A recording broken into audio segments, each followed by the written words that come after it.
मोहब्बत हार गई। ख़वातीनो हज़रात, आप देख रहे हैं मेरा चैनल कहानी सुनो।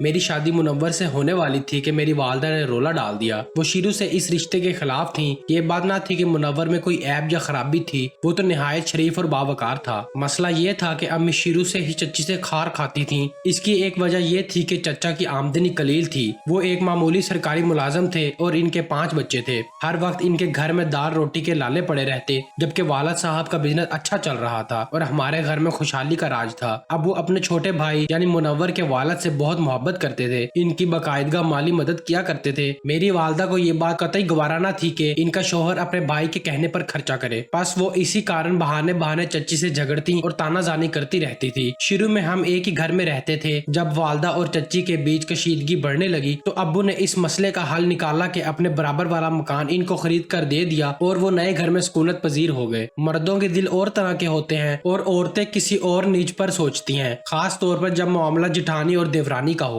अम्मी को ये कल्क भी था कि क्यों इनके शोहर ने भाई को मकान खरीद कर दिया है, हालांकि दोनों भाइयों ने मामलात अफहाम और तफहीम से हल किए थे। दादा मरहूम के घर में दोनों भाइयों का हिस्सा बराबर का था। चचा ने अपना हिस्सा अब्बू को दे दिया, जिसके इवज मेरे बाप ने इनको बराबर वाला मकान खरीद कर दिया ताकि दोनों कम्बे सुकून के साथ अलहदा रहे और औरतों की रोजमर्रा की चिख चिख खत्म हो जाए। जो मकान चचा को लेकर दिया था इसकी कीमत कुछ ज्यादा थी, लिहाजा वालिद साहब ने अपने पल्ले से रकम डाल दी कि भाई जब तुम्हारे पास सहूलत हो ये रकम वापस लौटा देना, वरना कोई बात नहीं। हम आपस में भाई भाई हैं। बड़े भाई की हैसियत से मेरा ये फर्ज बनता है कि तुम्हारी मदद करूं। मेरा और मुनव्वर का रिश्ता बचपन से तय था। मुनव्वर एक लायक लड़का था, इसे पढ़ने का शौक था और वो इन दोनों अपनी तालीम के आखिरी साल में था जब हमारी शादी की तारीख मुकर्रर हुई। इस बंधन में हमारी पसंद का भी दखल था और हम दोनों अपनी शादी की शुभ घड़ी आने पर खुश थे। मगर मेरी माँ घुलती जाती थी, नहीं चाहती थी कि किसी तौर मेरी मुनव्वर से शादी हो। कहती थी फखर भाई है तो क्या हुआ, है तो सदा के मुफलस। एक उम्र गुजरी और इनके दिन नहीं बदले, अब क्या फिरेंगे। मैं हरगिज बेटी का ब्याह इन भूखों नंगों में ना होने दूंगी। इनके यहाँ पेट भर खाने को नहीं, मेरी बेटी को क्या खिलाएंगे। अब्बा समझाते कि फखर के माशाल्लाह 4 बेटे हैं, जब ये कमाने लगेंगे मेरे भाई के घर भी दौलत आ जाएगी और इनके दलदल दूर हो जाएंगे। हालात हमेशा एक जैसे नहीं रहते। मुनव्वर की तालीम मुकम्मल होने को थी कि इसके बाद वो कमाने लायक था। इससे अच्छा लड़का हमारी लड़की को ना मिलेगा। ये बात कई बार मेरे अब्बा ने अम्मी को समझाई, मगर मेरी वालदा का यही जवाब था कि कमाने लगा तो पहले कम्बे का बरसों बोझ उठाएगा, अपने माँ बाप बहन भाइयों को पालेगा, मेरी लड़की के लिए इसके पल्ले क्या बचेगा। गर्ज वो इस तरह की बातें करती और इसे गम में घुलती रही। अब्बा इनकी ऐसी बातों को खातिर में ना लाते थे। अम्मी को मालूम था कि ये अपनी सी कर गुजरेंगे, लिहाजा इन्होंने एक रोज सोची समझी स्कीम के तहत चच्ची पर चोरी का इल्जाम लगा दिया। मेरे लिए जो जेवर बनवाए थे चच्ची हमारे घर आई तो इनको दिखाए और जब वो चली गई शाम को वालिद से कहा मैंने जेवर ताहिरा को दिखाए और जब इसके लिए चाय लेने गई तो इसने जेवरों में से 2 अंगूठियां और 2 चूड़ियां निकाल ली। वालिद खामोश हो गए, माँ ववेला करने लगी। वो बोले 15 रोज बाद दरख्शा की शादी तय हो चुकी है, जेवर अगर इन्होंने लिए भी हैं तो इन्हीं के घर जाने थे, मैं तुमको और बनवा देता हूँ। इस बात को अपने और मेरे दरमियान ही खत्म कर दो। लेकिन मेरी माँ ने तो रंग में भंग की ठान ली थी। ऐसा रोला डाला कि चच्ची अपने कानों को हाथ लगाने लगी। वालिद ने जाकर देवरानी पर चढ़ाई कर दी कि तुमने 15 दिन का भी इंतजार ना किया और मेरी बेटी के जेवर मेरे ही घर से ले उड़ी। वो हक्का बक्का हो गई, शोहर के सामने रोई और बोली कि अभी ये हाल है, बड़े भाई ने मुझको चोर बना दिया है तो आगे मेरे साथ क्या करेंगी। मैं हरगिज इनकी बेटी को बहू ना बनाऊंगी, आप ये रिश्ता खत्म कर दें। ये बीवी रो रो कर इस कदर निडाल हुई कि चचा और अब्बू को रिश्ता खत्म करना पड़ा। दोनों भाई तो गमजदा थे ही, हमारी भी जान पर बनी थी क्योंकि मुनव्वर और मैं इस रिश्ते पर खुश थे। खैर जो किस्मत का लिखा था